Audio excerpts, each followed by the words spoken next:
This is the 2023 Honda Ridgeline Black Edition. I borrowed this model from my friends here at Holmes Honda in Shreveport, Louisiana. Now, what exactly is the Black Edition? Well, it's based on the RTL-E trim level, and it has the following features added for the Black Edition package. Black wheels, the black grille, the door sash, and window surround. So basically the trim around the windows. You will also find the Black Edition logo, the logo on the exterior, the logo on the seats, and the floor mats. There's also red accent throughout the interior with the seats.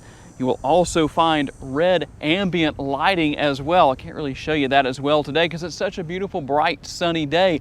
But let's see what we can do to answer the question, is the 2023 Honda Ridgeline still a relevant mid-size truck? Starting here with the front end, you definitely have really a nice contrast here between the Sonic Gray exterior. Yes, the Black Edition does come in more colors than just black, but you have the black grille. There is that Black Edition logo I mentioned earlier. You're also going to find LED headlights and LED fog lights down there on the lower portion of the bumper. And for those of you who always ask, yes, there is a turn signal indicator built into these side view mirrors. You have remote start on the remote, because I know a lot of people like to know about that. Can't blame you for that. And something else that's commonly asked of me if I don't talk about it, what percentage of window tint did Holmes Honda add to this Ridgeline? 40% on the front, 25% here on the side windows, and 12% on the rear window. If you're not sure about what those numbers mean, those percentages are the percentages of light that's allowed in through the windows after that window tint is added. And in case you're wondering about tire and wheel size, well, you've got the 18-inch gloss black wheels. Yes, this is the Black Edition. It better have black wheels, wrapped by the 245/60 tires. What exactly does that mean?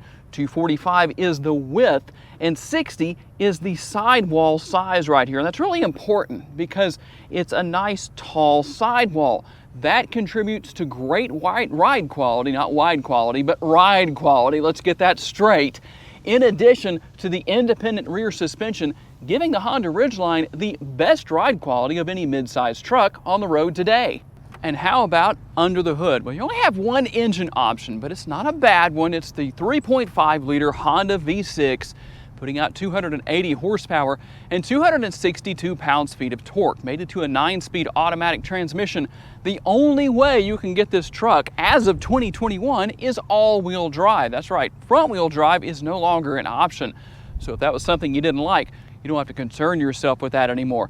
And I know the most common thing a lot of you ask for in the comments section is asking for Honda to add a hybrid powertrain to the Ridgeline. Maybe we'll see that in 2024. We'll have to wait and see. The reason why people ask for that? Well, better gas mileage, obviously. What exactly is the gas mileage on this particular engine combination with the Ridgeline? 18 miles per gallon city, 24 out on the highway, 21 combined. And according to Honda, you should use 4.8 gallons of gas per every 100 miles you drive. And to help kind of bring that home and make it a little bit easier to understand, the gas tank size on this Ridgeline is 19.5 gallons. Looking here at the rear, you might notice the rear exhaust on the truck back here. What exactly does that 3.5 liter V6 sound like? Here's an exhaust clip for you.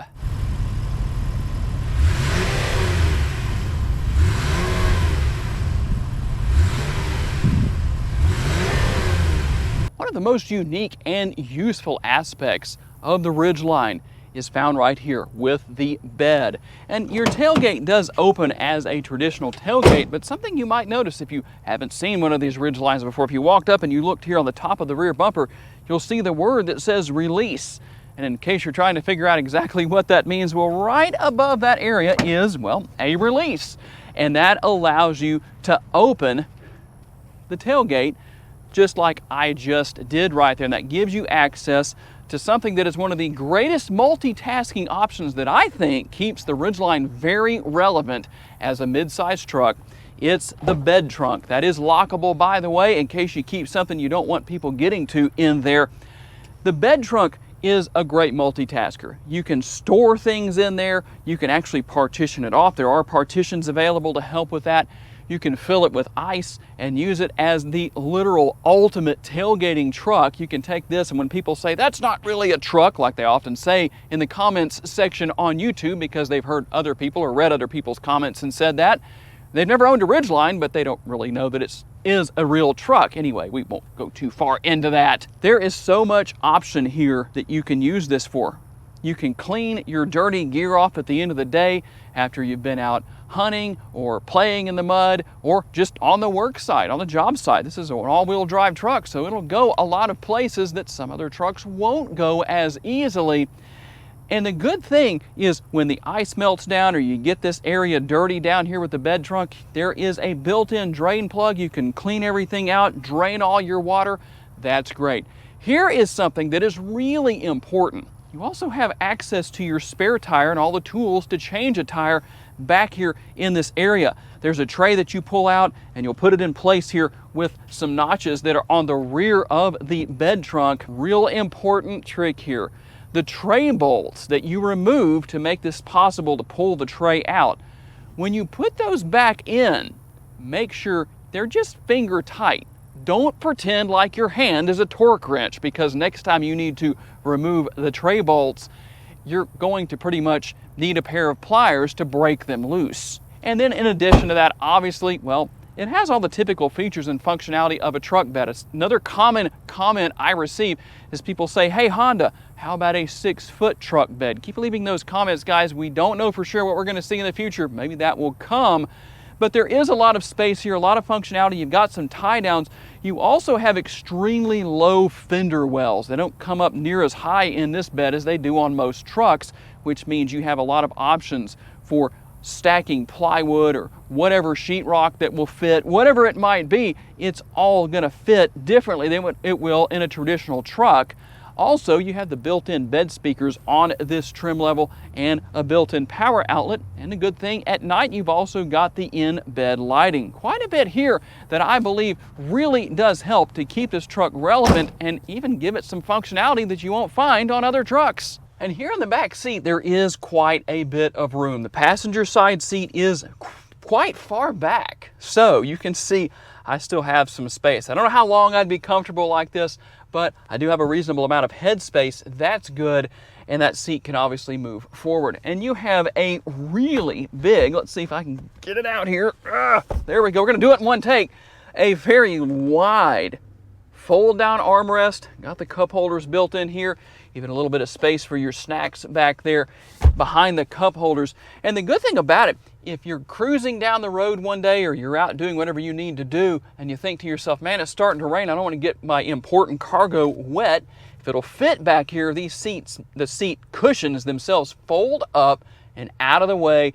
If it fits back here, you have that option. You've also got tri-zone climate here in this truck. Not tri-zone climate control, but tri-zone climate, dual in the front, single in the rear.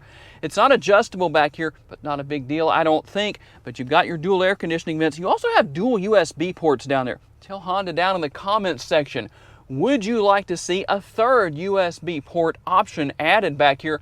Because there is seating for 3. All right, guys, as I reach up and hit the push button start, let me give you a good look around the interior of this Ridgeline. Well, here with the Black Edition, it's top of the line, top trim level. You're gonna have seat memory, 2 different settings for the driver here. That's always a good thing, especially when you have multiple drivers. A very nice looking instrument cluster. All your controls here on your steering wheel mounted controls. You even have some shifter paddles there. There are multiple driving modes, by the way, if you want to go through those. Let's talk about what those are. You have normal, you have snow, mud, and sand. There's also a sport mode, and a lot of people call that sequential mode, but it's ultimately sport mode. It is what it is. Also, a very simple to use and or learn. Maybe you've never had this kind of technology before in any vehicle. That infotainment screen that Honda has, one of the easiest in the industry to learn. It does have built-in navigation. I know a lot of you really like that. So that is there. You also have the sunroof right here. Not a panoramic sunroof, it's conventional size. What do you think about that? Would you like to see a panoramic sunroof added in the future when Honda redesigns the Ridgeline? And the controls there for the dual zone climate control here in the front. Heated seats only. The only way you're going to get ventilated seats in the Ridgeline as of right now is you have to buy it in Canada. Canada gets the ventilated seats. Kind of strange because you always think of Canada as being really cold, at least during the winters up there. Down here in Northwest Louisiana, we could use those ventilated seats. You've got connectivity down here, a couple of different options, wireless charging, and the push button shifter. Tell me what you think about that push button shifter. Do you like it? Do you not? And there is a lot of gloss black surrounding the push button shifter and the cup holders right here. Also, what I like to think of as a garage door when I open the lid, slide open the lid on the center console. We haven't talked about how smooth this truck rides. Let's get out on the road for a test drive and really put it through its paces, well, as best as we can. All right, we're gonna get out for our test drive, and yeah, this is a good road to test out the ride quality. It might not look like it, but this road is a pretty kind of wavy road, not the best around. We're kind of unfortunately known for that in Louisiana, and so really uncomfortable roads to ride on. So if I can tell you that this Ridgeline is driving well, the ride quality is good on the roads that I have to drive on around here, well, guess what? That must mean it's good in a lot of places because, well, some places have better ride quality or better road quality than what we have here in Northwest Louisiana. In fact, while I'm thinking about it, let me clean off the windshield for you there real quick, just so that it looks nice and has a better view for you. A little bit dirty, so we'll try and clean that up a little bit. So what about the overall experience? Yes, the ride quality is extremely good. The acceleration doesn't seem to be too bad. Now, 280 horsepower, yeah, it's not gonna slam you back in the seat or anything like that, but we'll give it a little bit of gas. It gets up to speed with absolutely no problem. In fact, a little bit more speed than I should have gotten up to right there, but it is a test drive. I am driving in sport mode, so we're gonna go back into drive. You really don't get a massive difference from one driving mode to the next as far as really feeling what the Ridgeline is doing. It just changes, especially in sport mode, or sequential for those of you who like to call it that. It just changes how the transmission ultimately works, and the engine RPMs come up faster, and so it just is what it is. You also have your snow mode and sand and all that good stuff. Can't test all of that today, unfortunately, but there were a few people from the dealership, from Holmes Honda, who took some of these Ridgelines home early last year in 2021, when we did get quite a bit of snow. I think we had about 8 inches, and from what I understand, they had absolutely no problem getting around with all-wheel drive. It did just fine driving in snow mode, no issues whatsoever. There is a lot of space within the interior here. One thing you might have noticed, there's not any door bends on those rear doors. So if you're wondering about that, well, there are cup holders up there, a little bit of storage. But obviously, if you want a door bin, well, you either better be the driver or you better call shotgun, because you do have a couple of options there, an upper and a lower door bin here in the front seat. Just something to think about. Overall, a very enjoyable driving experience with the Ridgeline. Be nice to get one day as a press vehicle where I could tow with it, haul with it, and really put it through its paces and see, well, what it does. All right, I've done all the talking I really need to do. You're up. It's time for you to sound off in the comments section. What do you think? Is the 2023 Honda Ridgeline still a relevant mid-sized truck? I look forward to reading your answers and explanations as to why you answered the way that you did. Gotta say a special thanks to my friends here at Holmes Honda for loaning me this 2023 Ridgeline Black Edition for the day. And obviously a special thanks to all of you for being kind enough to give me the opportunity to give you a vision for your next vehicle. If you enjoyed this video and want to learn about other vehicles, check out the video that's on the screen right now. I'll see you there.